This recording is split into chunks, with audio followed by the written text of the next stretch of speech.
त्याची चिंता तुम्ही करू नये. 2029 मध्ये बघू ना, 2 घ्यायचे पुन्हा अख्खं शहर तुमच्याजवळ होतं, अख्खे वेळ तुमच्याजवळ होतं. त्यावेळेस का बरं प्रयत्न केले नाही? आता मी 1 वर्ष आमदार असताना म्हणते मी त्या ठिकाणी 2 सभा घेतल्या असतात, 2 का 10 सभा घ्या ना, कोणाला कोणी अडवत असते का? म्हणजे अशा पद्धतीचं स्टेटमेंट कुठून कोणाच्या शब्दातून कटलं तरी वाद निर्माण करायचा आणि आम्ही किती श्रेय आहे. मग तुम्ही पडल्या कशा त्याचा तर विचार करा. समाजामध्ये भांडणं लावले, वाद निर्माण केले, लोकांनी हाकलून दिलं आणि म्हणून पडले ना तुम्ही.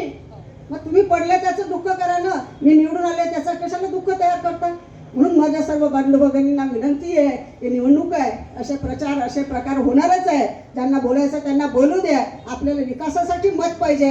आपल्या अमरावती महानगरपालिकेचा विकास करायचा आहे. अमरावतीतील सर्वसामान्य जनतेचे प्रश्न सोडवायचे आहे. अमरावती शहरामध्ये असणारे आमचे व्यापारी बांधव असो, सर्वसामान्य नागरिक असो, यांचे प्रश्न मार्गी लागण्यासाठी खऱ्या अर्थानं आपल्याला काम करायचं आहे. म्हणून या प्रभागातील सर्व माझ्या सन्माननीय बंधू भगिनींना विनंती आहे की 2 मशाल आणि 2 घड्या अशा 4ही उमेदवारांना निवडून द्या, अशी या ठिकाणी आपल्याला आग्रहाची विनंती करते.